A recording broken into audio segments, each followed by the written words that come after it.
That's definitely a long delay. Hey, everybody, welcome to episode 21 of Joystick Maverick. I am Ernie Hawkins, and as always, your host. But this week, you'll notice I'm not with my partner in crime, Dominic Irvin. He is out traipsing the town with his brother for a bachelor party. So if you see him out there, buy him a shot for me. He won't thank you. His liver won't thank you, but we sure will. Joining me tonight is Mike Mahaffey, our producer extraordinaire, the composer of the song you just heard, and our outro song. Mahaffey, how's it going, buddy? Welcome to the week. It's good.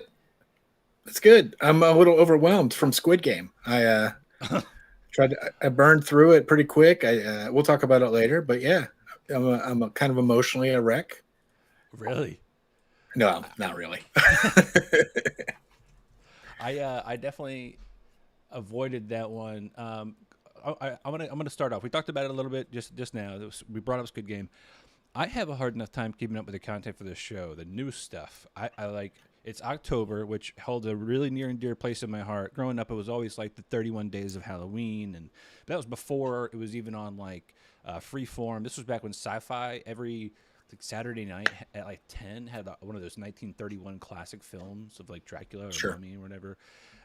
So like I love going back to those old ones, but like I don't have time for Lost Boys. I don't have time for Hocus to try to pocus. I don't have time for Ernest to be scared stupid. I don't have time. And then when I try to keep it with this new like scary content because it's Halloween time, here comes Squid Games out of the clouds. Like, you got to let me know, man. You got to let me know in advance. You can't just, like, kind of slip in, like, hey, this is going to be, like, the biggest friggin' thing on Netflix in 90 countries. And then, oh, by the way, you got less than 2 days to watch it with a kid. That's not happening. So, instead, I watched all the other new releases because they were little one-offs. I'm happy with it. I hit, not necessarily 80% of the content, but 80% of our list. How about that? Very good. Before we get started real quick, I do have an update from regarding Midnight Mass and Dominic. Oh, really? Yeah. Did he watch it? Dom did not watch it yet, but it got spoiled today by his wife, who does not watch scary things. Oh, that's awesome. It wasn't you. Did you text her? You're like, hey, no, you should really do this. I should have, but no, I did not. Oh, have you watched it yet? No, I mean, Michelle watched the whole thing, but I'm not gonna, she's not gonna spoil it for me. She knows I'll get around to it eventually, but hang on. Yes, ma'am. What's up?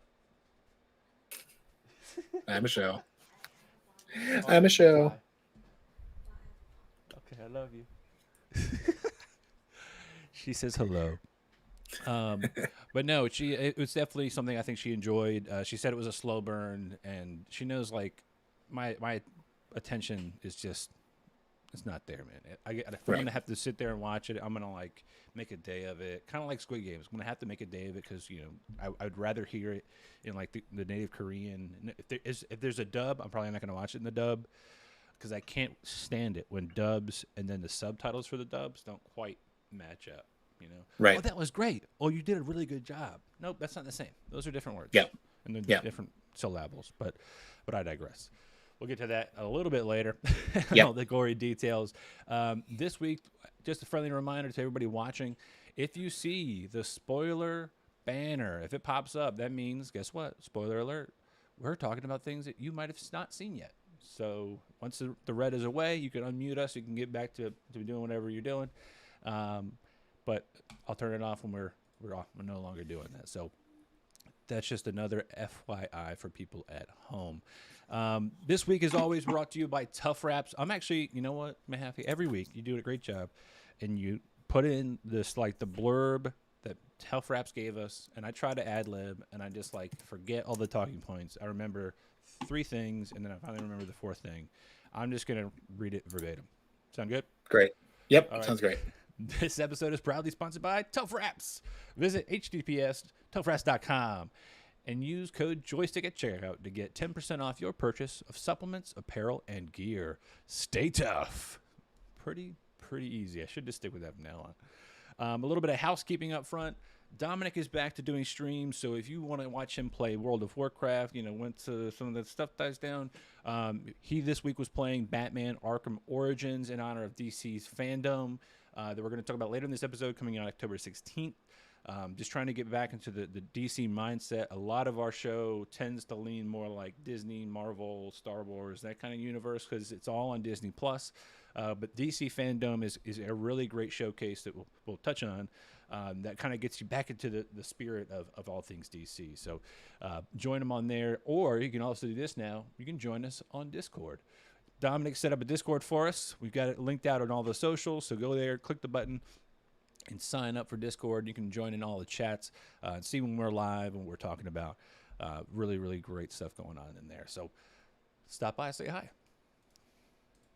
Boop, boop, boop, boop. Yeah. All right. So, Mahaffey, I'm going to actually lean heavily on you for this first one in the State of Gaming this week. Windows 11 came out, which to me is exciting because this is kind of like the first big facelift I've seen from Windows in a while. Although I'm not a Windows guy per se, I do respect the PC. Whilst working at the fruit stand with you, we had to kind of support the PC world a little bit with iTunes and things of that nature. But what I do like is that, back when I was in college, it was definitely still this versus mode for Mac versus PC. And now you're looking at the facelift for Windows 11, and you're seeing a lot of things kind of taken from Apple, right? A center taskbar, we've got little fuzzy borders and lines and soft colors.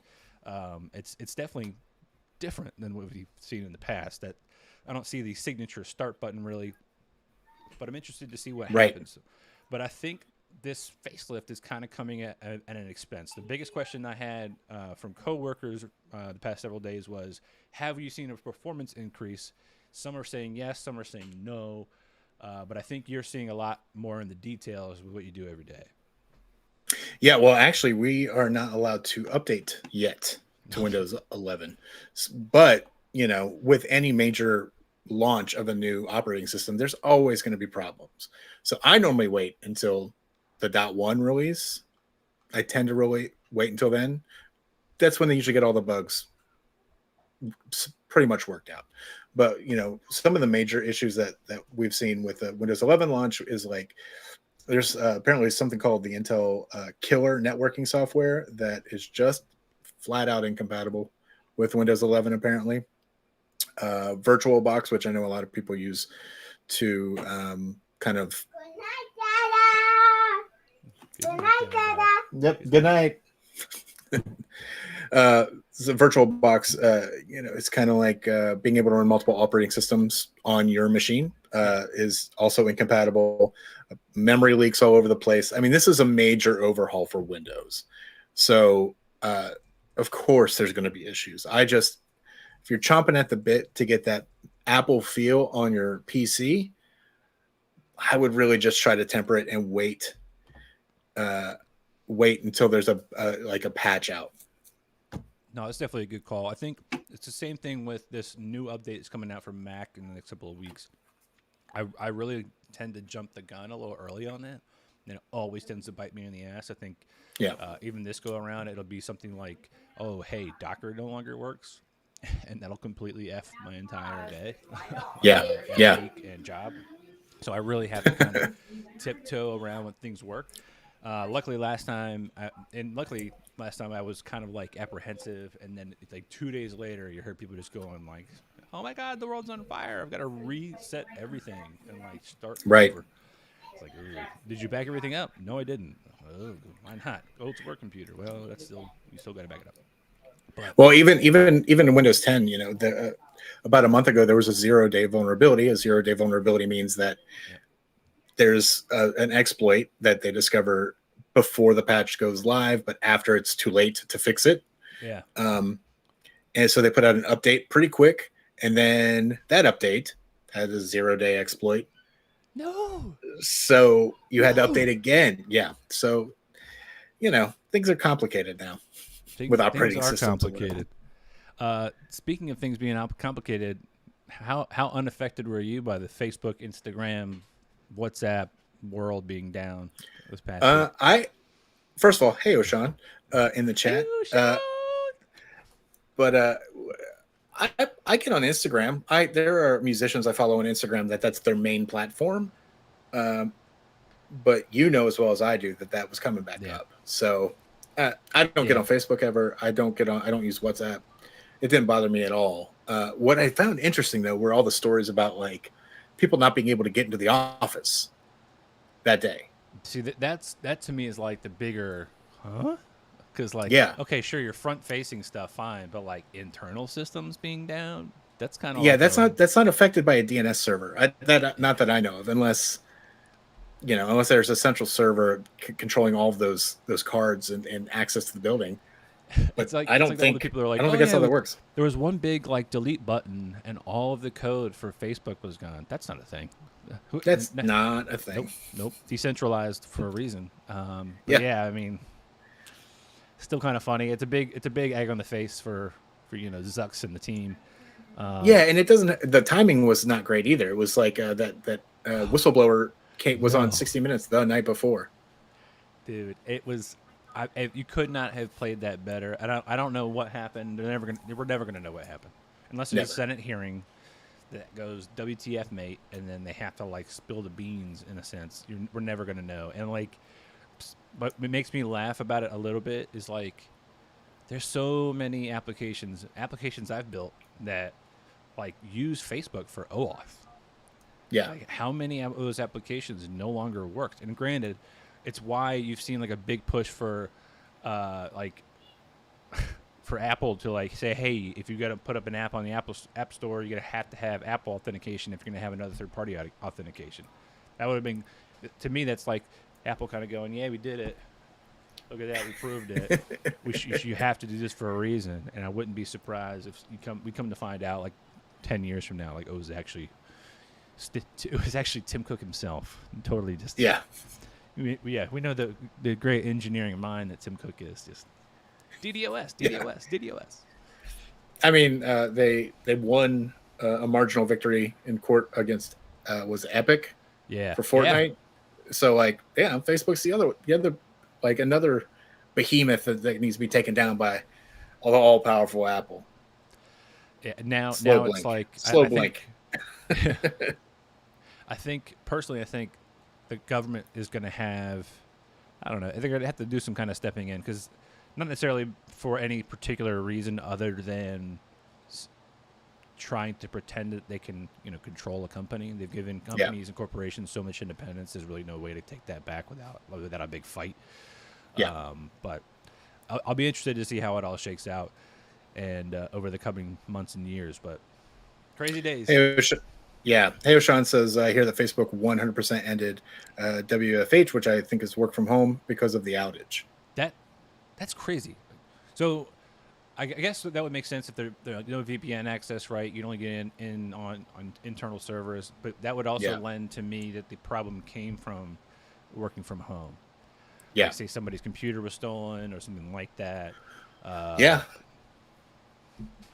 mean, but, there are also safeguards for that, but it's just easier to say come back to work. Oh yeah, now everybody's got CAC cards and stuff like that. They have to physically insert their system, put a pin in. But yeah, again, shout out to Dom. He's at his brother's bachelor party. It looks like Hey Oshan is suggesting salsa shots, some tequila. I gotta warn you, Sean, if you're anywhere within 100 miles of that man, do not give him salsa shots. His bachelor party was off the rails after a band pulled him on stage and gave him several shots of whiskey before we started our game of bar golf. And they tried to talk him into call his wife and say bad things. And I think I'm pretty sure I had to go up on the stage and physically take his phone. I got booed by the whole bar, but you know what? Sorry, Bob. No, sorry. That was Mike. It was Mike. Right? It was Mike. Yeah. But no, man, it was definitely it definitely set the tone right for the night. And for those that don't know what bar golf is when you go to a bar and you play golf. If you have a drink, that's even. If you have two, that's a birdie. If you have nothing, that's a bogey, right? And then you go to 17 more bars and continue to play the game. Whoever has the best score at the end loses probably, and also wins at the same time. So Dom won that. Hey, yeah. For sure. Yeah. Hey, O'Shawn says, you're the hero Dom needs, not the one he deserves. That's right. You are his white That's knight. right. That's right. Now, Thanks, I'm not Sean. talking about the hair on your chinny chin chin. I need to trim mine. But moving right along, Alan Wake Remastered. Once again, another game has been remastered, reconditioned, and remade to be better than ever. But I still don't get it. I still, I can't bring myself to it. Just continue to buy more games, unless it's, Knights of the Old Republic, and then I'm Right. give me. Here's Actually, so I played Alan Wake when it was on Xbox 360. So when it originally came out, and I loved it. I loved it. It caught me. So I picked up the remaster, and because I'm older, I understand a little bit more about what's going on. I was sitting in my living room with the lights on. The graphics are not scary, right? It's basically a human with like shadow stuff all over him, and the core game mechanic is that you shine a light on them to get rid of the shadow, and then you can shoot them and kill them. But what's scary about that game for me is the sound design. It's like on the verge of on the verge of like tipping over some sort of cliff. It's just like, you know what I mean? Yeah. Yeah. Yeah. Like it's like this like weird like static and wind sound that's super intense. And like I was sweating playing it. Like I was like, this is really intense, even though the gameplay is not that intense. Right. And the visuals, I mean, the lighting adds to that kind of like creepy atmosphere. But it's for me, it's the sound design to that game. It's just incredible, and the story is great too. It was coming from behind you a lot to kind of propel you forward in a sense. Or... Well, it made me feel a little bit claustrophobic almost. Like it was all around me. Like, and I don't have surround sound. This was just from shitty flat screen speakers, right? Yeah.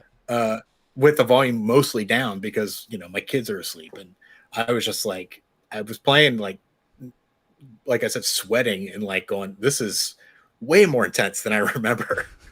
Just constantly flapping your shirt at yourself, like yeah. Whew, I gotta put this down for a second. I mean, hey, O'Shawn, yeah, I mean, you're right. Sound does really make good horror movies or games, and I'm going to bring up sound again later on for one of our new release discussions. Believe it or not, it definitely was probably the creepier part of that movie, even though it's not like a scary movie. It was just very much high intensity anxiety. You want to vomit at the end of it because you're having a panic attack, which is always good for me. I love that feeling. And we can talk about sound design for What If as well, because there's some cool sound cues in that show. Heck yeah. Boom, move right along. Alan Wake. Now we're getting to a little bit more fun. Obviously, cartoons are always great, but this is the first console Nickelodeon All-Star Brawl, or actually Nickelodeon All-Star Brawl on console. So they've been in the browser, they've been on mobile, and now this has been released out on let me see, we're on PlayStation, Xbox, Switch, and PC. This is it's always a fun thing for me when you have crossovers, and I say crossovers kind of loosely. I realize Nickelodeon was always kind of leading the way with a lot of these characters on here, but the Turtles, weren't they like a Fox property many years ago? I think the original Turtles show was Fox, wasn't it? Yeah, and so like this to me was kind of fun to see. It came out on Tuesday, and it was oddly timed with another announcement and two topics we'll talk about. So I kind of thought it was kind of like a little punch in the face. Here's another like fighter game with all these different characters from all these different properties, and on the very same day it's getting released, we're just gonna fucking be Nintendo and drop our balls in your face with another announcement and just make this look like poop. But let's be honest though, like this game definitely hits a very specific demographic, and it's like, I don't know, 9 to 13, like, and that's if your parents are our age and you're like, dude, you're gonna love watching SpongeBob and Rugrats and Real Monsters and Ren and Stimpy, and like force them to relive all these older cartoons. But I haven't seen any gameplay of this yet, but I'm hoping for good things. I feel like they've got enough of a track record with those browser and mobile games. They can at least make something kind of fun. Very cool. Yeah. Yeah. The next big one, next announcement here is probably not that massive, and it's full of remakes and remixes. Pretty much all the Kingdom Hearts are coming in Nintendo Switch, so that's cool. In general, like, have you played Kingdom Hearts? I watch people play. How about that? Does that count? I just watch people. I've tried to play. I don't understand, but the audience is fierce for this game. It's fun. Okay, like I love Disney, Pixar stuff. Gets me going. It's got Final Fantasy, some Square Enix properties in there. Specifically, it's got, obviously we got Final Fantasy, The World Ends With You, and the Einhander. Yeah, come on, Einhander characters. And so, like, there's definitely elements, I think, that hits a lot of different demographics. Plus, these are the HD versions. It's the HD 1.5, the 2.5 remix, the 2.8 final chapter prologue, and the third. So there's a lot, I think, of content that people can kind of go back through and enjoy if they hadn't played, or if they only, say, got a console that had number 3 on it or whatever, they can actually get the full story from the beginning. But, like, the movie, the game, whenever I would watch it, was like always the very beginning and then always the very end, because my friends would play it like all night long, and then I'd see them the next day and they're like, yeah, I beat it. They're like, I'm never playing it again. I'm exhausted. I'm like, okay, fine. Do we know if these editions are going to be separate in the Switch shop, or are they going to be bundled together? That's a good question. I feel like if you're going to do it, you got to do it all at once. But I could see a cash grab being like, it's $20 a pop instead of $50 for 3. So we'll see what happens. But this leads right into our next one, which kind of leads into our past one. So on October 5th, the Nickelodeon All-Star Brawl got announced. This was announced coming out on Nintendo Switch, and then we had Sora being announced as the last fighter in Super Smash Bros. Ultimate. The little trailer was super epic. We've got basically just Mario. It looks like he's reaching into fire, but it ends up being a fiery blade that he just slings into the ether. It suddenly turns into the Keyblade, which slaps into a giant lock. The lock keyhole opens up, and out comes flying what looks like a knocked out Sora, who ends up just looking majestic as shit and flying around the room for several minutes with a bunch of our other Smash Bros. Characters going, oh my god. Every reaction video I've seen for this, like, they must have needed copious amounts of tissues afterwards. Like, oh my god, you know, I saw so many people crying over this. This is really, and this is what I was. Yeah. I saw shorts of people like reacting to the reveal, just like, like, I can't. I'm so sorry. Which is great, and this is why I said that the audience for this is super fierce for it. And, like, to me, and this is kind of how I feel about Nintendo in general. They make amazing. They have amazing IP. They make amazing games. The hardware is fine. The Switch, took over. Fine. The OLED Pro, I mean, whatever. I to me, it feels it's always, the Switch has always felt cheap. Like it flexes in my hands, and I have big hands, whatever. But if they would put out like a more high quality version of it, I'd be all about it. Anyway, they as a company, they tend to punch down a lot, and I realize that they're punching down on another corporation essentially with Nickelodeon and that game. But come on, man, Smash Brothers is a phenomenon. It is one of their biggest IPs. Oh yeah, that Nickelodeon game is not competition for Smash Brothers, but they just put their thumb right on top of them. It's almost like Kevin Feige saying that they're going to do Civil War after we find out that Warner Brothers is going to do Batman v Superman. Right. Like, hey, we got you. Watch this. Yeah, we're going to do that. We're going to do that too, but we're going to do it better. Of course you are. Yeah. Of course you're going to do it better. At what point do you just feel like you're just picking on the little guy? I mean, I guess that's how you kind of maintain when you hit the top of the mountain. To quote Nick Saban, you become the mountain, right? So now, and I don't mean a mountain like a physical rock. I mean like the mountain from Game of Thrones. You're just squashing people like bugs. Squashing heads. Yeah. Sorry, Mandalorian. Pedro So good. Pascal. If Dom's still on, he's crying right now. That was like, Dude, that was his that favorite scene character. fucked me up because I was definitely stoked. Of course, we all know the blade's poison, and it's wait. Yeah, my spoiler alert box here. I don't know if we need a spoiler for a show that's like 8 years old at this point. We all know the blade's poison, but no, it was definitely like, to me, that was definitely like the like, oh my god, the Red Wedding. People can say all they want. To me, his face being caved in, I had the worst kind of dreams. But I digress. For sure. That's not that's on this topic. It's the next one. Coming soon to HBO. Actually, coming soon tomorrow. Let's go ahead and get this out of the way. No Time to Die. Guess what? Hopefully he doesn't die. Coming out tomorrow. We already talked about it. But it's worth noting, it is coming out tomorrow. Daniel Craig's fifth and final installment as James Bond. Again, he meets up with his buddy Felix Leiter, who is a long-standing character in the Bond series. Once a white guy, now Jeffrey Wright. Super better. Way better. Yeah, seriously, way better. He's always way better in everything he does.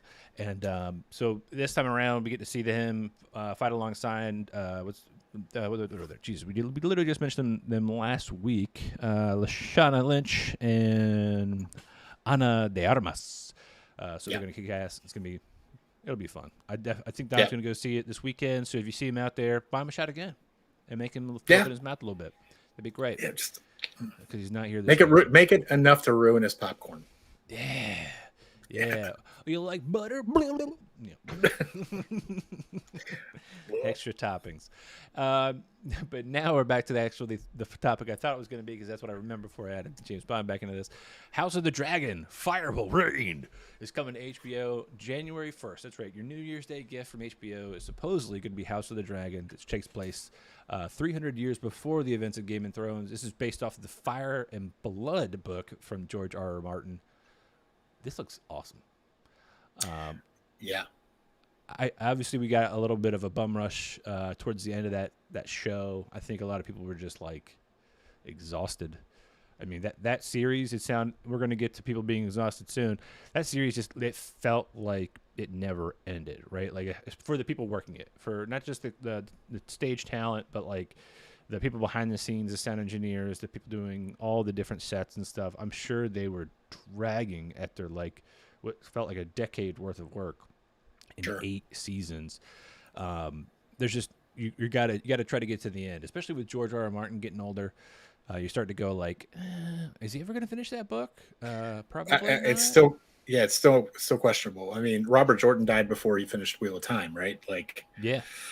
So it seems to be a trend maybe for these fantasy authors. Yeah, and I remember a couple of years ago there was like a Willy Wonka golden ticket kind of situation where hidden within several books across like the UK, there was going to be like 5 golden tickets for people that, if they found it, they could help write the last book. Something like that's called delegation. Yeah, which is like, that feels like a cop out. But I think he'll probably like pick up the phone. Hey, Neil Gaiman, can you just bring this in for me, buddy? I'm so tired. Can you land this plane? Because I've really put myself into a quarter. Ever since this show came out, I finally started getting laid, but unfortunately, these blue pills, are just running me ragged. Called Blue Chew. Not a sponsor yet. Once we get a little older, hey, come on, let's get some in-kind sponsorships. I digress on that note, but this does look awesome. We've got Matt Smith, from me, famous for Doctor Who. He's been in a bunch of other things recently, The Crown, and then we've got what's his face, Paddy. He's also pretty damn famous. He was recently in the one-off HBO show. Oh god damn it, with Jude Law, randomly. What was that show? It's got a season 2 coming out, but I digress. Great actors all around. I think we're going to see, something at least pretty fun. It's supposed to take place again 300 years before the events of Game of Thrones. All about the Civil War, the Targaryen Civil War. Even in the trailer, there's they're not saying that battles make kings or whatever. It's dragons. And what supposedly they fixed was some crucial design flaw from the Game of Thrones series was they've really fleshed out the Iron Throne. So in the series, the Iron Throne, obviously it's made out of these swords that have been melted together, but also now you can see from the trailer what looks like swords that line not just like the Iron Throne itself, but all the way down and around the steps, like they were like almost like a wedding gown, that a train that kind of went down the back of the chair to the sides and out the front. So it's very much Cool. like a bigger throne. It looks dope. Very cool. But I'm excited for this. I think a lot of people got turned off by season 8 of Game of Thrones, and they let that ruin kind of the rest of that series for them. But like there was a lot of good work and a lot of good story arc through the at least the first 6 or 7 seasons. I mean, heck yeah. I mean, one of my running thoughts is always like I try not to hate any media. I think there's only one movie I can remember that I booed at the end. I think that's how much I didn't like it. Was it but I tend to Battlefield like Earth? No, it was actually the last Bourne movie. Oh, Jeremy Renner? No, the one after that with Matt Damon. With actually Matt Damon? Oh. Mm-hmm. Yeah. Yeah. That's a discussion for another time. I was just completely disappointed with it. Anyway, but I try to like everything. Like I try not to shit talk anything. There's a lot of work that goes in that stuff. So, season 8, there were some weird decisions, but like that's the story they wanted to tell, and they told it. And to me, it didn't take away from Jamie Lannister getting his hand cut off, or the Red Wedding, or the dude falling out of the skybox.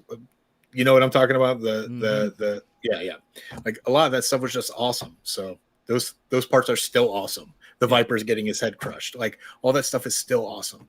Season 8, mediocre. So what?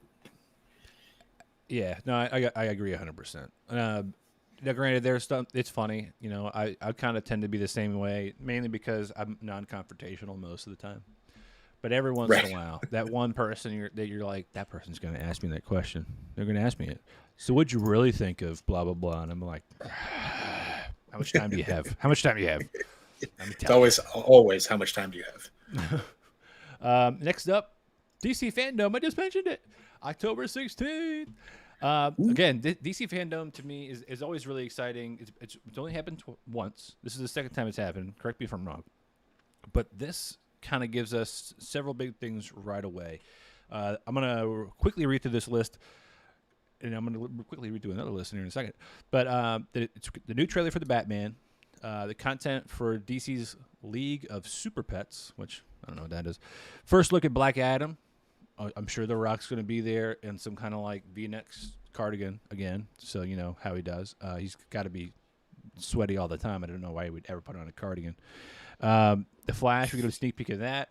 Aquaman and the Lost Kingdom, Shazam, Fury of the Gods behind the scenes. We got upcoming stuff with Batwoman, The Flash, Superman and Lois, and Sweet Tooth shows. That's right, that Sweet Tooth Dom. We've got, the Suicide Squad spin-off series, Peacemaker limited event series. We got DMZ, farewell tribute to Supergirl. We got some sneak peeks for Doom Patrol and Titans. 100 episode celebration, DC Legends tomorrow, which I can't believe that show made it to 100 episodes. Cannot oh my God. believe it. I love that show. That show but I can't believe it. Is famous for being just bad, right? Like it's just campy. Not bad, but campy. It's campy. Yeah. It's campy. It's got a previous actual Superman movie actor in it with Brandon Routh. Yep. It's got two of the guys from Prison Break. That whole monolithic Fox show. And they were partners in the show, right? It was Captain Cold and what's it? The guy with the fire gun. I can't remember his name. Oh my God! I can just do his voice. He doesn't really go above this register. But no, you're right. Those two guys, and then it has Rory.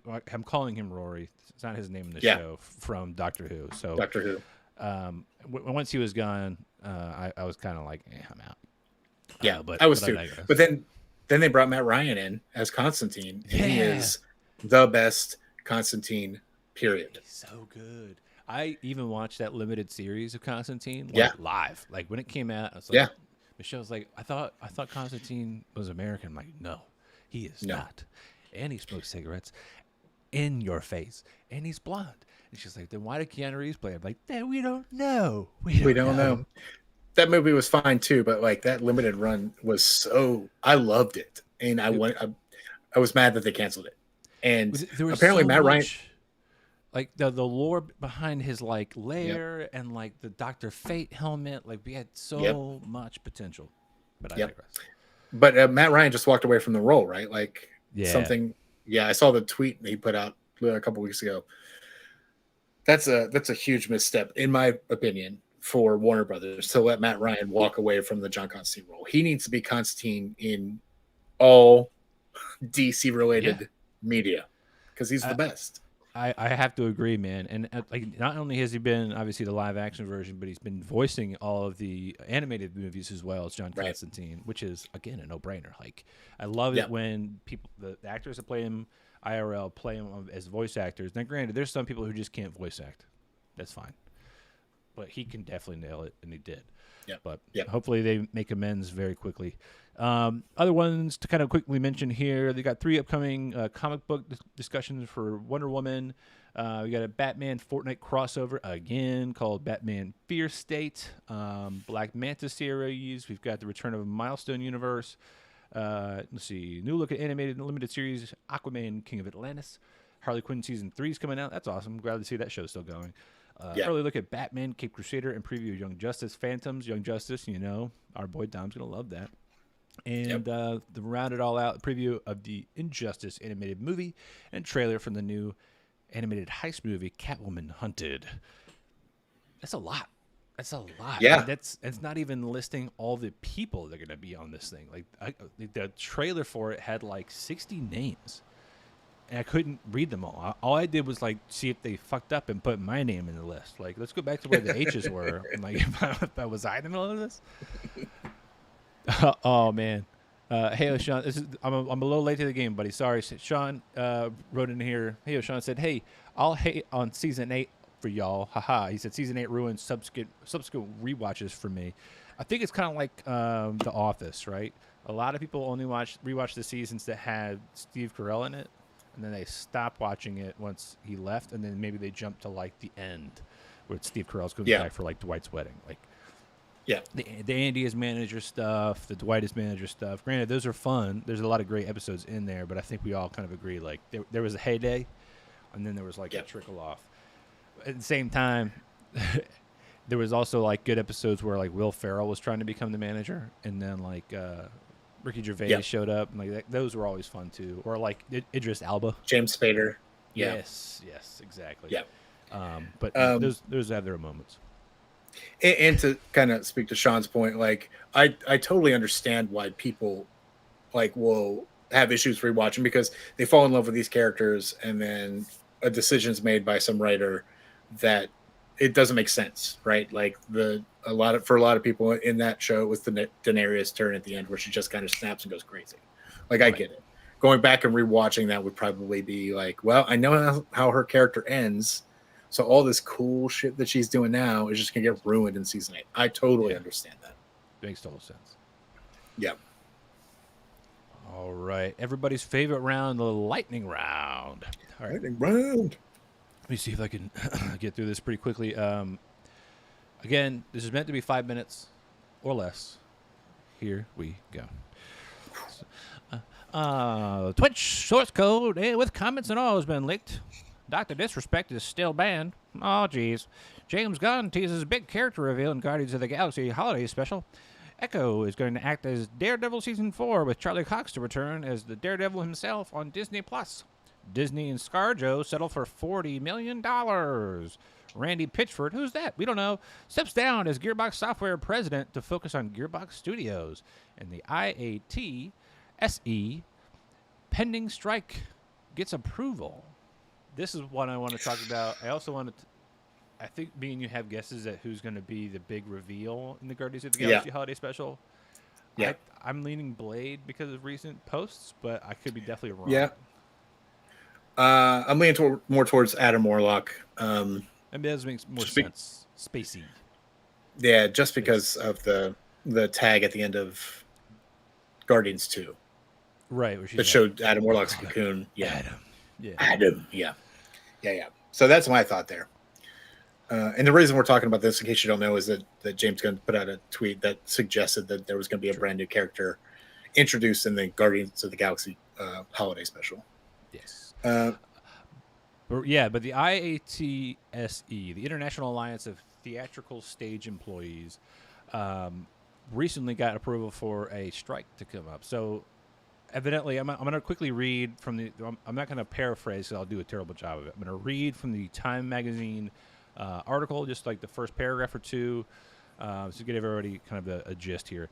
The IATSE represents an array of film professionals, including cinematographers, camera operators, hairstylists, makeup artists, and script coordinators. Union members say that working conditions, which have been long difficult, have been exacerbated by the pandemic and a streaming era in which demand for content has skyrocketed. Through this strike authorization, they are demanding better wages, longer rest periods, a bigger cut of streaming profits, and a level of respect that they say they are not treated with. Matt Loeb, who is the president of the IATSE, says our people have basic human needs like time for meal breaks, adequate sleep, and a weekend. For those at the bottom of the pay scale, they deserve nothing less than a living wage. I'll really quickly read this next little bit. The strike comes at the end of a 3-year contract between IATSE and the Alliance of Motion Picture and Television Producers. Negotiations for a new contract turn acrimonious, by the way, which I had to Google or look up. Acrimonious meaning bitter and angry. That's a SAT word. Acrimonious the summer before falling apart, with the deadline, first one being July 31st and then September 10th, sailing without any agreement.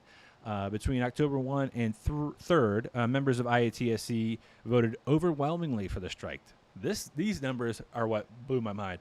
The union announced that 90% of the 60,000 members who received the ballot voted, and that 98% of those were in favor of this strike. That's crazy.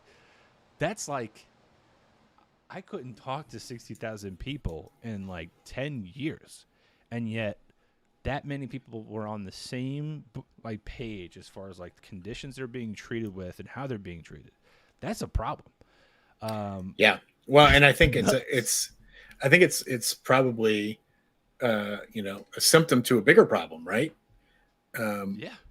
I think we're seeing with the great resignation that's happening right now that people are tired of being taken advantage of by whoever they work for, right? Like, to me, I kind of feel like there's a reckoning coming beyond the great resignation. Like, the idea of sticking with one job and having a single income seems really dangerous right now. Like, having the idea now is to have multiple income streams, like a YouTube channel, streaming on Twitch, writing some sort of course and releasing it on Udemy or Teachable or Skillshare, or like having some sort of passive income that will float you when the working conditions at your current job overwhelm and they take advantage. And I think that there's a movement happening, and I think this is a big example of what that's going to look like going into the future. I don't think it's going to stop here, is what I'm saying. No, I definitely agree with you, and not to get too far down the rabbit hole, but I think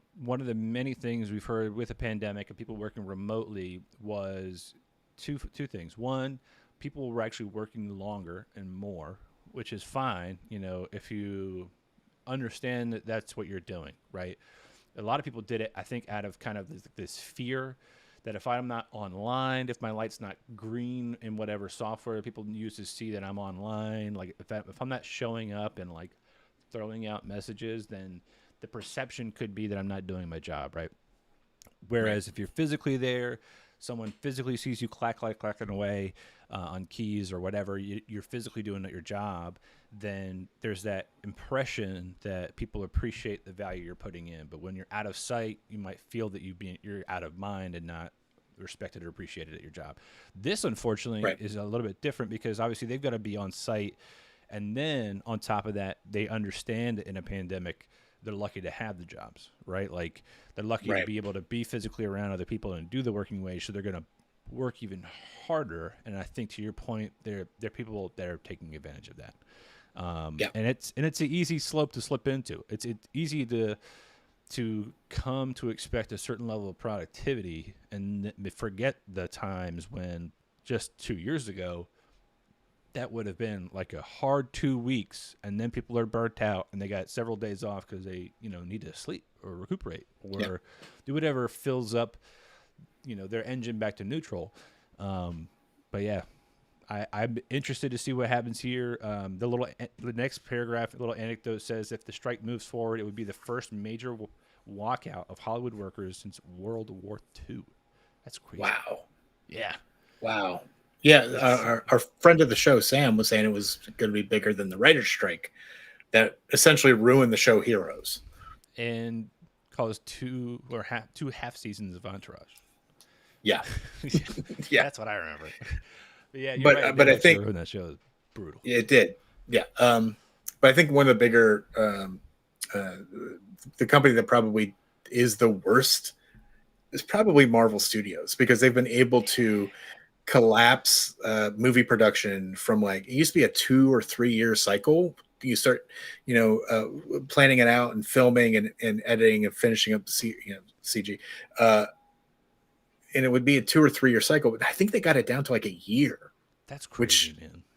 Blows my mind, right? Like a lot of that's through previs, because I know Marvel is huge into like basically animating the whole movie before anything happens. So, well, after the script, but like then the director comes in and watches the previs and then kind of like puts their spin on it. But from what I understand, Kevin Feige essentially writes all these, like puts all these movies together before the movies actually get shot. So it's kind of like on rails. Yeah. Filmmaking sort of. At a certain point, you're just doing what the colors say. Oh, this is number 2. I fill it in with blue. Right. Yeah. And having said that, though, I mean, I still think there's obviously hours and hours and hours of work that go into it, especially if you're the person behind the scenes. If you're not, director can do what they need to do, photographer, but if you're a makeup artist, every single day you got to continue to shellac that makeup on somebody and make them look just like they did the day before. And then you're the actor who sits there in the chair for 4 hours to get. I mean, what was his name? But Batista. How long was that makeup just to be Drax? Like that's crazy. So I hope it definitely pans out, even if it means a slower release time. I hope it pans out for the people before a strike. I hope they really don't have to get to that extreme, but it sounds like this. We've been heading this way for a long time. So, but I mean, I'll take 2 Marvel movies a year versus 4 if that means that. Cameraman 2 doesn't crash on his way home because he fell asleep. You know what I mean? Yeah, that was something that was mentioned in the article, is that a lot of people are, running the risk of falling asleep at the wheel, even just going home. Yeah. So, like that to me, man, I lucked out being able to work as much as I can during the pandemic. I've never had to do that, thankfully. But yeah, to your point, I'll take 2, 1. We waited a year for Endgame. That's cool. Come on, man. Stay safe out there, guys. Yeah. But I digress.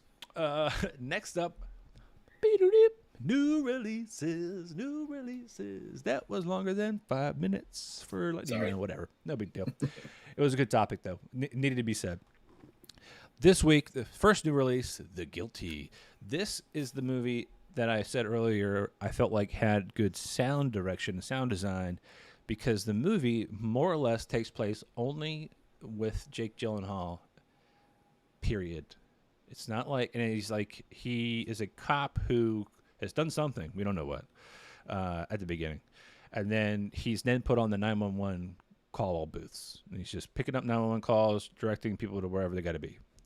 That's fine. And then he gets a phone call from someone who basically says she's been abducted, and his hero mentality character kicks in, right? And the whole episode is him trying to talk to other dispatchers, other units, whatever, and trying to talk to this lady. And most of the camera work is super up close on his face, and most of the camera work and the sound direction gives you like an enhanced phone call. Like you're definitely not going to hear the sirens or a car traffic most time now because the phones have noise canceling technology in Right. it. But you're definitely getting a lot more like panicky kind of suspense because you can't see anything. And it's the same Right. perspective for the character you're watching. So you can see him kind of freaking out, but he's also kind of got like what seems to be asthma the entire time. So he'll start having what looks like a panic attack, and then he'll start to kind of close in a little bit and have to do his inhaler and all this kind of. So like the whole film was anxiety riddled. Yeah, it sounds very claustrophobic. Oh yeah, I mean even just look at the poster. It's his face right up in your face. Yeah. Just here I am, and of course the entire time too, like he's in the 911 center, and I don't know if this is really what they look like. I imagine it's not, but in this movie version, there's just a bank of like TVs that show the news, like constantly, and it's like, oh, there's LA fires and like riots and stuff. Like it's just pandemonium, and I'm like, dude, that's going to be stress inducing in the first place. I barely watch the news as it is because of that. Yeah. Like, I don't I know the world's kind of a trash bag most of the time, but I don't have to remember it. That's why I watch Marvel shit, you know? Yeah. I can hopefully see a hero win in the end. Yeah. But nobody's blowing out those fires. Come on, Superman. Yeah. But that was definitely an intense movie. I won't spoil any of the details from anybody, but watch to the end. If you get to a point where you're like, can't do it, finish it out. Finish it out. That's all I'm going to say. I'll tell you what. There are two occasions I can remember where I stopped watching something seconds too early. One was Drive. Do you remember Drive with Ryan Gosling? Oh, with Ryan Gosling. Yeah. Oh, yeah. So I watched up to the point where what's her face? What's her name? Redhead from Mad Men. Christina Hendricks. I watched up to the point where she walks into the bathroom. I was like, this is boring, and I turned it off. And someone was like, no, you need to Go back. You need to go. And like I was like, I watched her. I went back to the second time. I watched her walk in the bathroom. I was like, and then I was like, oh my god, what just happened? Yeah. Literally like 3 seconds past the point where I stopped. Yeah. And then the second one was was actually Squid Game. I started to watch the first episode, and I was like, nah, I don't like this. And then it just like kept like showing up in my feed, and I was like, oh, I got to try this. I guess I got to push past this opening or whatever. And yeah, it's worth it. It's definitely. I mean, it's the same thing with like Midnight Mass. Like now I've got to watch that. Now I've got to watch Squid Game, and I'll probably power through those this weekend. I don't want to, but I can't wait to be on the other side of it, being like, I'm so glad I did. You know, like it's same thing with like Breaking Bad. Like I was watching Breaking Bad at like the third season because I was finally like, okay, I'll watch it. And like, of course, like the first couple of episodes of Breaking Bad, he's like, he's still a good person and a teacher, and then you're like, what is happening? Yeah. Good time. Throws a pizza on the roof. Yeah. Yeah, exactly. The next up, I just finished moments before this episode, actually.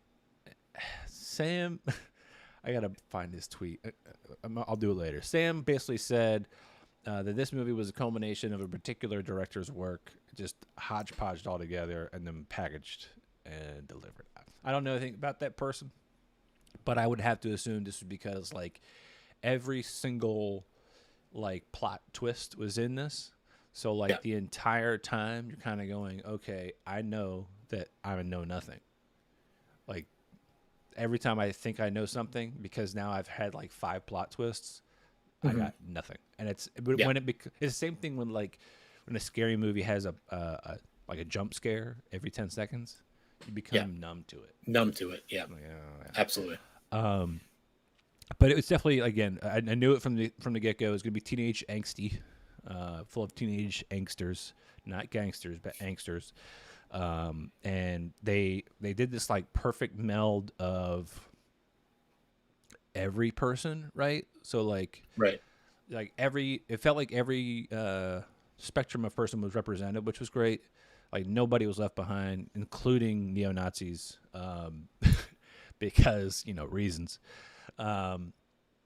You had gender fluid folks, you had people of all races, and you had interracial couples. Like, it was great to be inclusive when it comes to murdering everybody, right? Like, that's how I like my horror movies. Well, how tropey did they get Spread the with hate evenly. how tropey did they get with like the because like there tends to be an order when we're talking about race and horror movies, So did it follow that trope, or was it like more random and potentially more realistic? No, it was definitely like I wouldn't say it was more random. It was more the jockey white guy gets it first, which is great. Immediately watching him die was like, that's wonderful. That kind of harkens me back to like the old Friday the 13th movies where the jock is like just banging the cheerleader out in the woods. And, as soon as you see two teenagers having sex in a horror movie, they're dead. Like that's they're punching their own ticket there. Yeah, him being like in the first couple of scenes, I was like, sweet. We get the biggest person out. Like that's Lord of the Flies to me, right? Like who's the most likable, who's the biggest person? Yeah, done. Okay, moving right along. But I will say, like at a certain point, you start to figure out because the whole movie is more or less around the murderer is trying to unearth your secrets and then share them with everybody as they're murdering you. Like, hey, you thought nobody knew about this? Well, everybody knows now. And then they are 3D printing a mask to wear that looks just like the person they're murdering. So it's like your secret has now come to kill you, kind of thing. So it's like I Know What You Did Last Summer on steroids. Right, exactly.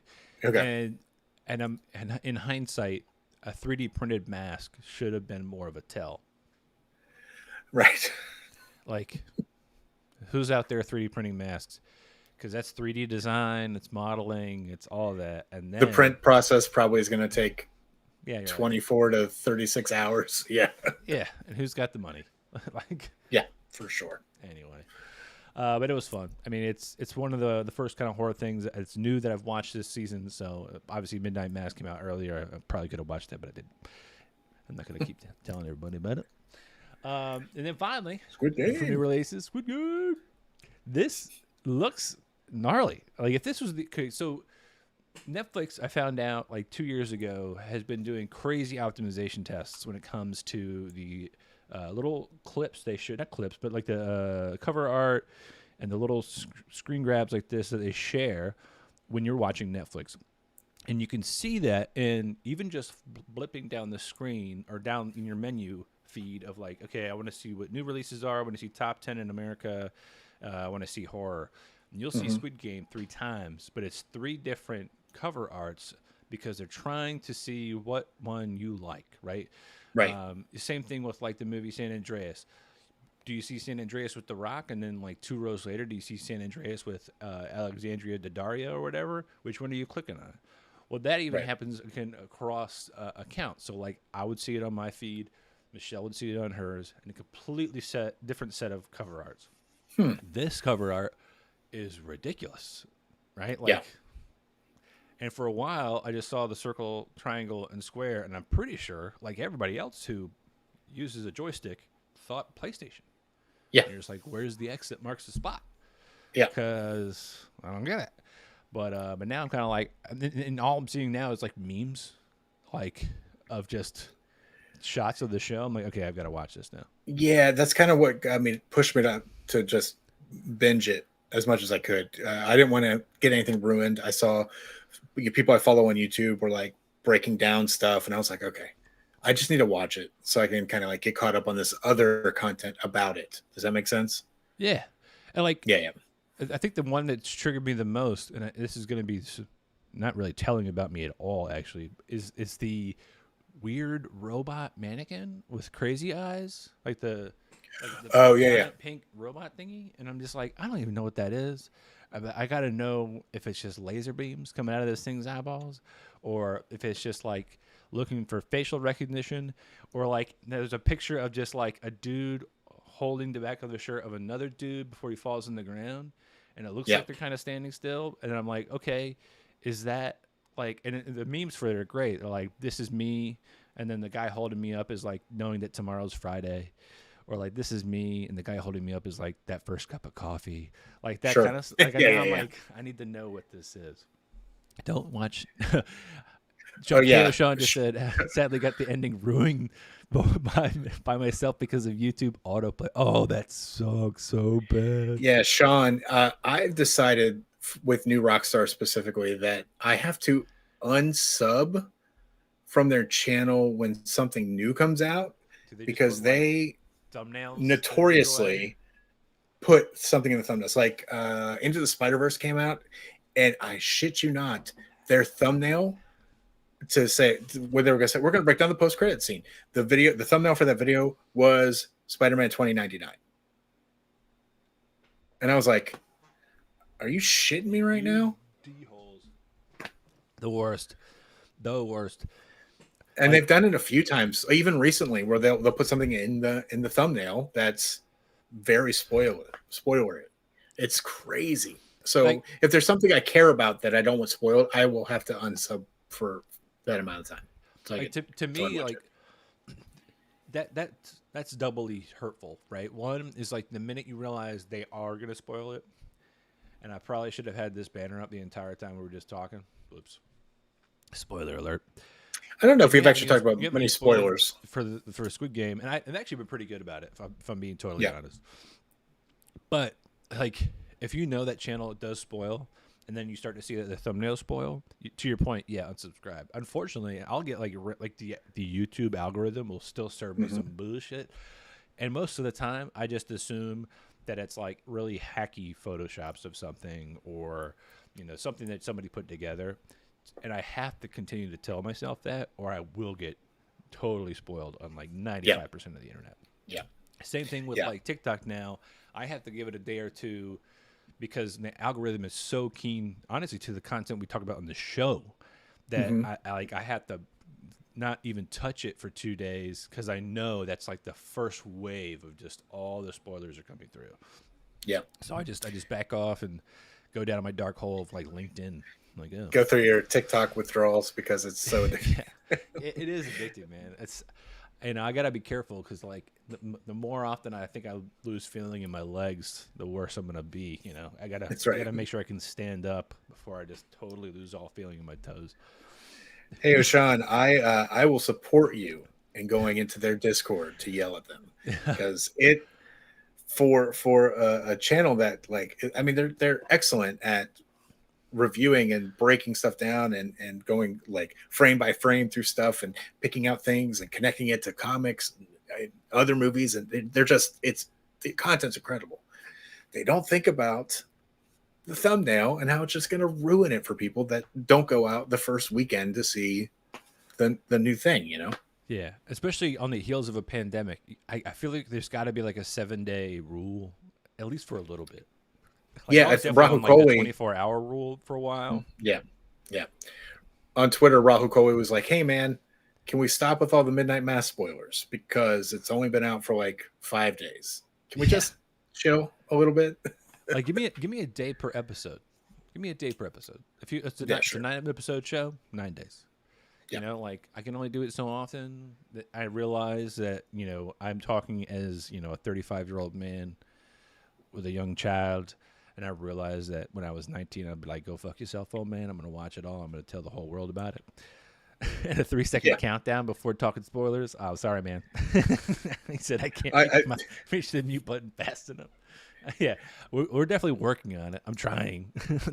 Well, I think he's talking about New Rockstars probably. He's like, oh, okay, good. Because if they come out of the gate with a spoiler, which they do sometimes, which they've kind of like trended into doing. It used to be like spoiler warning, and then they give you that time, but now it's like blah blah blah blah blah, and you're like, I didn't watch this yet.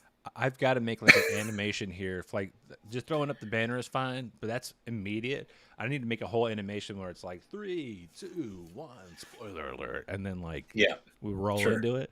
Now, granted, if we do that every other segment, it's going to be kind of annoying, but I think people are going to be like, thank God, and just kind of. So to go back to Squid Game. The Serious bus back on the lane. Yeah. it's a Korean show. It's essentially about a group of mysterious individuals who collect people who are deeply in debt, and got that right in the face. It was If that spoiler spoiler was wasn't like good, Gunn, Reggie be dead. Reggie be dead. So this mysterious group of people gather these people that are in deep debt and make them play children's games, and with lethal consequences. And Like whoever red wins light, gets a green bunch of light, money. red rover, red rover. Yeah, that's red light, green light's one of the games. I don't think that's a spoiler. That's no. So children's games I could have. Yeah, I could sit here and name 20 of them. What I enjoyed about this is opinion, not related to the story or anything. The concept's really interesting. There are these moments of extreme, as you can see in the screenshot, extreme violence, right, and gore. Yeah. And they're shocking, but at the same time they do a lot in making you care about the characters, specific characters that they focus on for the story. Yeah. So you're worried about these characters because you don't know who's living and who's dying. Right. And they end up playing 5 games, so there's a lot of time in between the games where you get to kind of see a character arc for quite a few characters. So there are these moments where they're playing the game, they're strategizing who they can trust, who they can't trust, what their motivations are, why they're so much in debt, and like you just kind of start to love these characters. So if one of them dies, you're like, whoa. I didn't expect that. Is that like the Game of Thrones rule, or like the minute you have a favorite character, their days are numbered? Like yeah, to a certain degree, yeah. It's similar to that. But it's and things start to unravel. Like you start to figure things. It doesn't unravel. You start to figure more of it out because there's that surface explanation that I told you, but also a deeper. You start to see the inner workings of what's going on. Yeah, and it's real icky all around. It's real icky. I'm gonna put that quote tweet. Mike, whatever. It's real icky. Makes me feel real gross. Yeah. I've already felt the highest anxiety I felt in a while, and that's coming from somebody who had a colonoscopy last week. So, thanks to the guilty. So let's go ahead and just let's really get on it with Squid Game. And it's funny you say icky because when I heard Squid Game, and then my brain, it's like cats up in there, plus dogs, plus squirrels, and my brain was like, hentai? Like, is this going to be some fucked up shit? Like, are squid, is this going to be some Evil Dead level tree action? Like, what's going on? Yeah. The rape tree. Gross. Yeah, the rape tree. So I was like, okay, Squid Games, and then I'm starting to see all these different, memes. And my other favorite meme from this, and I haven't seen it, is what looks like a makeup pad for like concealer that has like designs drawn in it, and like somebody looks like to be there eating this makeup container, whatever it is. I don't know if it's cookie or whatever it is. Sure. But like it clearly they're drawing something in it in the show, and then they're like eating it. But all the memes are like very vulgar, just detailed drawings of vulva and like just and things like that. So or like the morning coffee joke always continues to come up, and it's just like so I'm interested because the memes are so good. So I'm like, if you can take a snapshot out of something and then make it into 15 different scenarios online that it works, okay, fine, I'm in. Yeah, and it's so good. I made the cardinal sin of watching it subbed because dubbed. I watched it dubbed because I couldn't like keep my eyes on the screen the whole time because I was trying to get caught up. So I was like working and listening to Squid Game and trying to get through it. Again, I don't judge people that do that. The worst part for me is like Netflix has recently done a really great job of picking up a lot of like foreign content, right? And like and I try my best not to watch the dub version because I always find that the dub never matches the person. Yeah. Like I think what was it, Ragnarok the show, like the voices for those actors are not good. off. Not good. That show's great. Off. Yeah, but nah, not good. Super awesome show. Horrible voice, like dubbing. I'm just like, dang, dude. Like we're not even getting like a he's a heavier set dude, and his voice is up here like this. I'm like, what? What the shit? Like you had a limited run. You're like, all right, John, you're up. Dexter, you be the fat guy. Be on deck. So, just to close this out, apparently, some sort of internet service provider in Korea is currently suing Netflix because of Squid Game. Because it crashed their infrastructure. Oh, that's awesome. Yeah. Oh, that's awesome. I'm actually so many people went to stream it that it bogged down the whole system. That's amazing. Like, fuck Facebook being down. I can give a shit. But like, your entire ISP went down because the popularity of a show that evidently got turned down by so many studios for 10 years. Is this 10 years old? Well, he supposedly pitched the show. What's his name? I can read.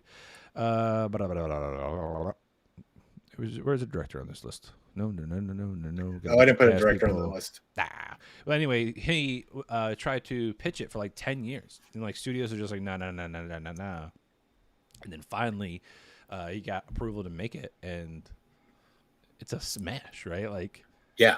I don't know if 10 years ago we would have had the stomach for something like this. If it's this kind of intense and graphic, I think we're a lot more like, as a society, a little bit more fucked up now. You know, like I think a lot of things are kind of like playing a little bit easier. I don't mean like, bigotry and shit like that, but I mean like violence. Yeah, we're definitely like, okay, cool. Yeah, and I think this up.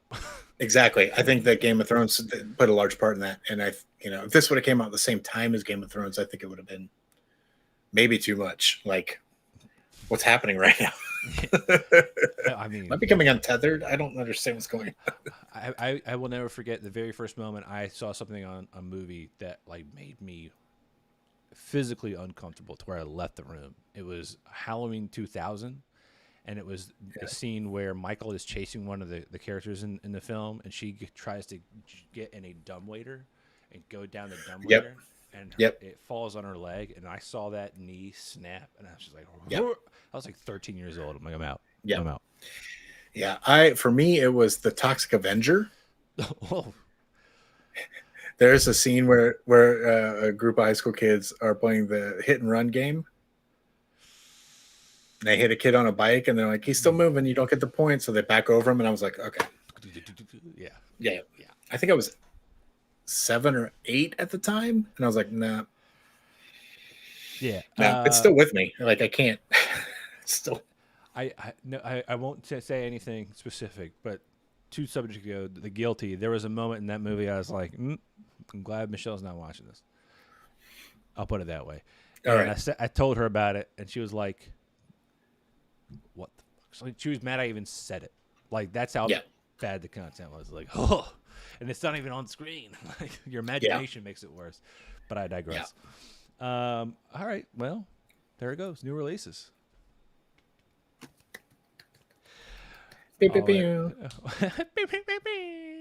Once again, this week's brought to you by Tough Reps. ToughReps.com. Use code Joystick at checkout to get 10% off your purchase of supplements, apparel, and gear. Stay tough. I seriously took like half a scoop of pre-workout about an hour before the show because I was like, I'm dragging today, Margot's going through sleep regression, and I'm just like, come on, dude. I'm zipped up. I'm probably going to pop out the podcast episode immediately after this. So I'm just like, no rest for the wicked, man. Okay? So listen to me, guys. If you want to go get something that's not an energy drink, and all you need is half a scoop of something to get you through the night, through the day, this is it. Go to toughreps.com, get their pre-workout, code Joystick. Actually, I think last week, and I'm upset about it, I think last week was a better deal. I think it was like Make 25 or something like that was a promo code, and they'll say you get 25% off your purchase.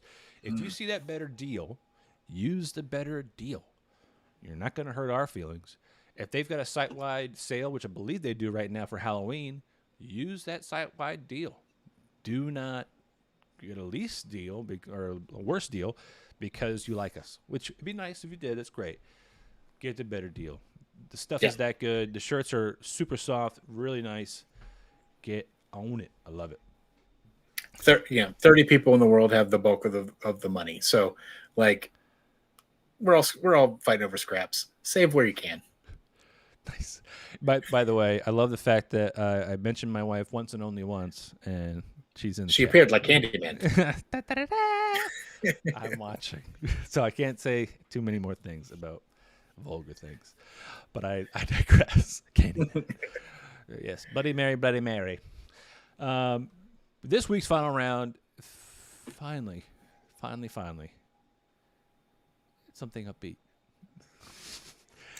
We've had a bunch of scary movie final rounds. Last week we had a super, super great special guest. It was super cool, and thanks to all the people that showed up to watch Super Cool. This week we get a finale of What If. I mean, it's an amalgamation of all the other episodes we've had thus far, and I really enjoyed the episode. I know you did too, Mahaffey. Tell me what for you, or what kind of. You don't have to go through the entire episode blow by blow, but if you want to kind of kick things off and give a breakdown of the episode, we can talk to those pieces. Sure. Yeah. So kind of picks up not exactly in the same place it left off last week, but in a different place, strangely. Yeah. And it's like time jump. Yeah. And essentially, the Watcher is speaking to Strange Supreme, right? If I remember correctly. And he's in Strange Supreme's pocket universe, right? Because that's where he puts himself in his own little hell.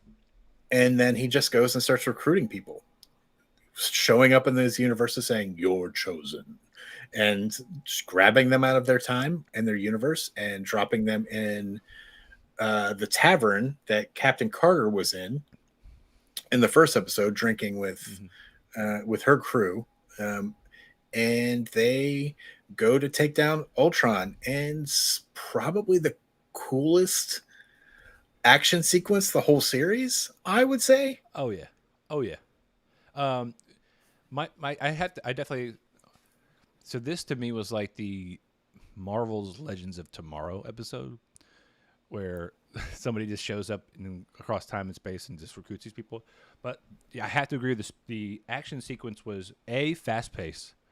Yeah. B, you had all of the different bits of character. For instance, Thor saying he has a real knack for attracting unwanted attention, and then you get like a pun right away where they're trying to enjoy their night before they're all things kick off. And what happens? Thor, tries to be cocky and show off his little bit of lightning, and there you are. Yep. Ultron comes out of nowhere. Yeah. And I definitely enjoyed. Personally, my favorite moment in the fighting scene was Captain Carter and Black Widow just straight up wide receiver. Oh, damn! Whoa! You want to put the spoiler up? Oh, baby! Please hold. 3, 2, 1, 2, 3, 4. Spoiler alert. We're gonna talk about this episode. So if you're not gonna, if you've already watched it, great. If you're not, just hit mute. Don't go away. Just hit mute. Yeah, we're gonna be nice at the end of this. So I will say that there was one moment. Okay, now that everybody understands. Spoiler alert. There was a moment where Captain Carter and Black Widow, one goes high, one goes low on Ultron, and it's just like the best. Oh, thanks, Sean. Yeah, spoiler alert. Ultron's the bad guy. He's never been a good guy, would never be one. But no, when they do that double cornerback or linebacker kind of collide with him, I was like, oh, I love football. Football's back. Crush him. So good. So there's a few things here. I understand there's a lot of animosity towards the Marvel franchise, and I get it. That's cool. But I have never in my life seen a franchise that can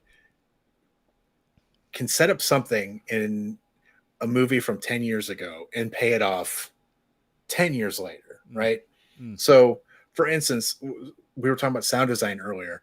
Mjolnir has a sound. Yes. When Thor throws Mjolnir, it's got that ringing sound, Mm-hmm. and it when he throws it in this, it has the same exact sound. Um, Same thing with character theme. her shield. Even if she Her just shield raises it into view. has a hum Ooh. to it. Mm-hmm. Yep, vibranium sort of hum. Um, character themes musically show up every time a character shows up in What If, their theme plays. Captain America's theme plays, I believe, for Captain Carter. Yeah. Right, like it's like a broken down version of that theme. So when we were talking earlier about sound design. I think it's brilliant that they develop these sounds for these things that they never address, they never talk about. It's just, yeah, Sean, super consistent, just Yeah. incredible. And to have What If, which has had a mediocre response from the audience, right? People are like, it's fine. I think that's a failure on marketing, because this was set up as an anthology series where each episode was going to be something different. I wish they would have just said, it's all going to come together at the end. Just trust us. Right. Follow us on this journey. Because the way they paid it off by addressing every episode, and even an episode that they had planned but never made. Oh, with oh my god, Gamora, yep, Gamora and Sakaar Iron Man. Yeah, that was supposed to be an was episode where awesome. Gamora beat Thanos, right? Like, yeah. There's the speculation is that maybe she stabbed him for real when he was getting the Reality Stone. Like, she actually killed him. Like, there's a whole bunch of, would have been awesome. But how did Tony get to Sakaar? Like, there's a bunch of questions. The the creator said that got bumped to next season, so we might see it next season. But I don't know why we would see it next season. Like, that doesn't make any sense. But yeah, just to see a bunch of things come like the zombie, like them dropping the zombies on Ultron, and having Wanda be be there again to fight the entity with all the Infinity Stones, just like in Endgame. And it was Vision, so good. Of all people, and it was Vision, which is what ultimately got her to stop. Right, like she would have totally destroyed him. Oh, that was so good, because I forgot. Like, that's how these episodes have been kind of mentally for me. It's like, okay, there's an arc, and that's the end of the episode. When they start dropping the zombies, I'm just like, oh, that's going to be really fun to just watch. And then I'm like, I don't care if they like start biting them or whatever. And he's just like, what are you doing? And then flings them all off. And then he's like, oh, it's not the zombies, it's what comes with it. And it was Wanda. I was like, oh yeah, that's right. I forgot. Well, and the first zombies through the portal were Captain America, I think Iron Man, and I can't remember who the other one was. I can't remember, but yeah. So the Doctor Strange being super powerful, kind of going toe to toe with Ultron, Supreme. What were they calling him? Infinity Ultron or whatever. Yeah, I'm just gonna call him Ultron Prime, because it was sure. like Superboy Prime for so many years, like the strongest. But yeah, man, that whole hit, like evil Doctor Strange. Well, I guess brooding Doctor Strange, whatever you want to call him. He, to me, ends up having like the kind of coolest arc, because he ends up feeling guilty. It reminds me of the little known story about what happened to Jar Jar Binks in Star Wars. How, like, okay, what happened to Jar Jar Binks? Okay, some people were like, oh, actually, he was a Sith Lord, right? This whole time. What actually happens is Jar Jar Binks like goes back to Naboo, and he ends up like just living a life on the street because he hates himself for allowing the Empire to come up. That was more like the kind of the Doctor Strange. I hate myself so much, I'm gonna lock myself away forever, and now I've got to make up for it because I fucked up so bad. But he's so strong, right? We clearly know it's probably Mephisto energy. He's got that Kraken thing, whatever we want to call that, Hydra monster. Shumagorath-esque thing. Yeah. Cthulhu face looking. Yeah. And which Carter sees the tentacles coming out, and she's like, bro, whoa. Didn't I fight that? Isn't that thing dead? Like, yeah, for sure. So that, to me, like, you're right. All these different pieces coming together, and then even better, we get a little bit of a head nod to what maybe season 2 could be like with, not with the same voice actor anymore, obviously, but with T'Challa and Peter Quill fighting Ego. So that was kind of sweet. And then Killmonger being just a douche and that being like Yeah. counted on was hilarious. Yeah. Yeah. Like Absolutely. knowing who people are, like, okay, that guy sucks. Screw that guy. Yeah, I can't think if he did anything else in this episode other than Be a dick. play with the Ultron head, figure it out, and then try to steal the stones. I don't know if he was in any action sequence, was he? No, not at all. Well, it wouldn't benefit him, right? Cui bono. Right. He's always looking for the angle. That character is always looking for how does it benefit me, and I think being a team player doesn't really benefit in the end of the world scenario. So he was looking Right. for a way to probably survive, which is, I would just read into a lot. But I think anybody in a writer's room would be like, yeah, that's exactly why we wrote it that way, because that person does only give a shit about themselves. Yep. Yep. Survival mode. I mean, his character even in Black Panther was all about survival, right? Like his motivations were mostly anger for the way his people, his culture has been treated, but also the way that Wakanda killed his dad. Spoiler. Oh, the banner's still up. I'm not going to click this off until we call it a wrap on the episode. But I definitely enjoyed the culmination. I'm sitting here racking my brain on like how do they even spin it into like a season 2? Like if it's just going to be more different timelines, that's super great. That's fine. Right. But if you have a story arc at the end, I'm like, what's bigger than the entire multiverse being threatened? Well, so the title of this was "What if the Watcher broke his oath?" We didn't see any sort of repercussions to the Watcher for breaking his oath. True. So that might be what season 2 is. True. I'm going to tell you this episode. I mean, I think that telegraphing the end happens a lot for a lot of different content, like being able to figure out what's going to happen. I had no idea what was going to happen because what's his face? The AI. What's his name? The AI in the Arrow. What's his name? Oh, good God. Fuck. Wait, I just watched this today. Like, again. Yeah. Oh. Somebody faster in the chat, please type. I got his accent in my brain. I couldn't tell you what his name is. Olaf. Anyway, it's not Olaf. Arlo or something. Oh, good God. Quasimodo? Quasimodo. No, not it. Not it. It's Baron von something. Steuben? That's not it. Hydraface is getting closer, Sean. Baron von Trapp is from Sound of Music. Yeah, Sound of Music. That's not it. Oh, Jesus. What if Arlo? Professor Arlo? No. Damn it. YOLO? That's not what I want. I digress. Jonathan. Jonathan. But yeah, I didn't see that virus in the USB port coming back. Oh my God. What is the name of that character? It's not Steubenville. It's like Armin Zola. Jeez. Zola. So he got uploaded into Ultron, and I was like, this is still going to end badly. He's still a bad guy. And now he has the Infinity Stones and a vibranium body. Like, I don't understand what the end game is here. Right. And then Killmonger played his part. And I was like, oh, that makes sense. And then my favorite is like the Sherlock Holmes moment. Zola. I was way off. Yes, Way off. The moment where like Doctor Strange, aka Benedict Cumberbatch, has his like Sherlock Holmes kind of like, oh, you've played us and you foresaw all of this. He was just here to betray, blah blah blah, and he felt like a fool, like he was totally played. I'm like, yeah, dude, he's the Watcher. Like he might be narrating in real time. Yeah, but his span is infinite. So, well, and I thought it was funny that the Watcher decided to give Strange Supreme a version of Ultron, Zola, and Killmonger, and a full set of Infinity Stones to watch, when his whole episode was him absorbing all of it, powerful creatures. All of it.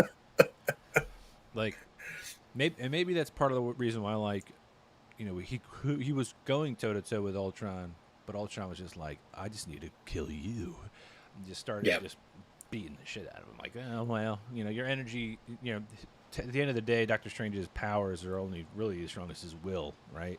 Yeah. If he gets sleepy, he can't. He's not gonna do much magic. I feel like, Yeah. oh yeah, he's got to stop to eat every once in a while. Like, Yeah. Maybe. Well, who knows now? yeah, oh With yeah. that one. Well, maybe he doesn't have to eat in his time freezing pocket universe that he's watching them in. And now apparently his his best time friend stone is works. the Watcher. So Yeah. yeah. Yeah. But no, it was definitely a fun episode, and I think when it comes to like story arcs kind of rounding out, and you feeling a sense of like, we got it twice, right? We got the big bad moment, and then all of a sudden we have Black Widow being like, it doesn't feel over, and of course I wiggle my mouse like, how much time is left in this episode? I'm like, oh, it's definitely not over unless we're gonna have 45 minutes of fucking credits at the end of this episode, Right. like every other episode. Which, going back to the IATSE stuff, we got to find a better way to like clap hands for the people that do all the work. Yeah, because below the line workers for production. Yeah, nobody's sitting there watching all the concept art slowly drift by with names on it, and we need to. I don't know if it's like just an entire award show showing behind the scenes footage of like people just being badass at their craft or whatever. Yeah, but yeah, everybody's it's like, baby is steps. there after credit scenes? Right. No, yeah. It's not. Okay. It's baby steps. These award ceremonies just need to not skip those categories. They do. They do. They go straight to like the meat and potatoes. Are like, nobody cares who did great costume design. You know what? That's not true.